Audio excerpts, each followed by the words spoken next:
You ever notice that? How some people just walk into a room and boom, instant respect. And then there are others who, well, they just seem to get walked all over. It feels like some kind of magic, right? A secret superpower. But here's the thing, it's not. It's actually a skill, and it's way, way simpler than you'd think. So let's just break it down. You know these two people. On one side, you've got the person who's always getting interrupted, their ideas dismissed, their time treated like it's worthless. And on the other side, you've got someone who barely has to say a thing, and people just, they lean in, they listen, they don't mess with them. So what gives? What is the actual difference between these two people?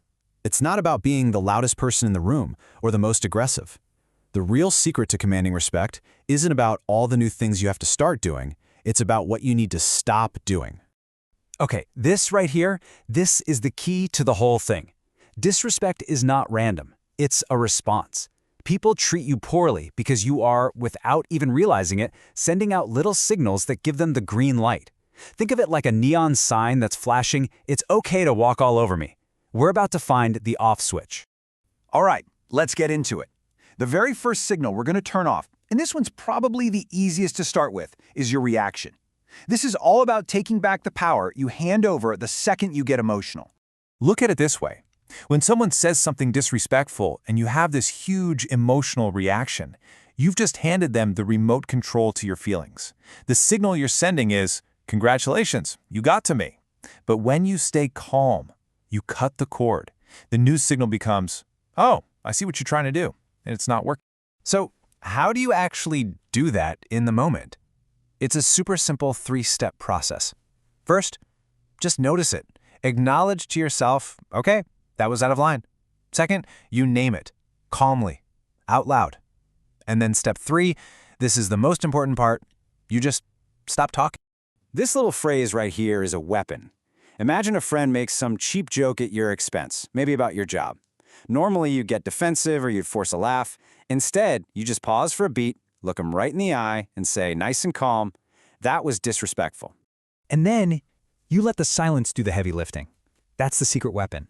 That silence is so powerful because you've just taken all the awkwardness and tension they tried to throw on you, and you've handed it right back. They were expecting a fight or a laugh, not a mirror. Now they have to sit in the discomfort they created. Game over. Okay, once you've got your reactions on lock, the next signal to tackle is all about your time.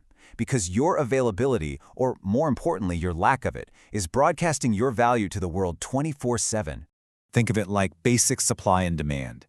If you're always instantly available, you're signaling that your time is cheap and abundant. There's an infinite supply. But the second you start treating your time like a finite, valuable resource, well, people have no choice but to start treating it that way too. And you don't have to be a jerk about it. You just need to build in tiny, intentional delays. Wait a little while before you text back. Let a few calls actually go to voicemail. This isn't about playing games. It's about communicating that you have a life, you have priorities, and your world doesn't just stop for every single notification. This phrase? Oh, this is your new best friend. It's so simple, but it's pure gold. It creates an instant buffer. It says, my time is already scheduled and I need to see if your request even fits. You're not a wide open field anymore, you're a booked up calendar. So, you're controlling your reactions, you're protecting your time. The third signal is about what you do when someone just barrels right across a boundary. It's time to move from passively accepting bad behavior to actively enforcing your standards. See, every single time you let something slide, you're literally training people that your boundaries don't matter. You're teaching them that it's okay.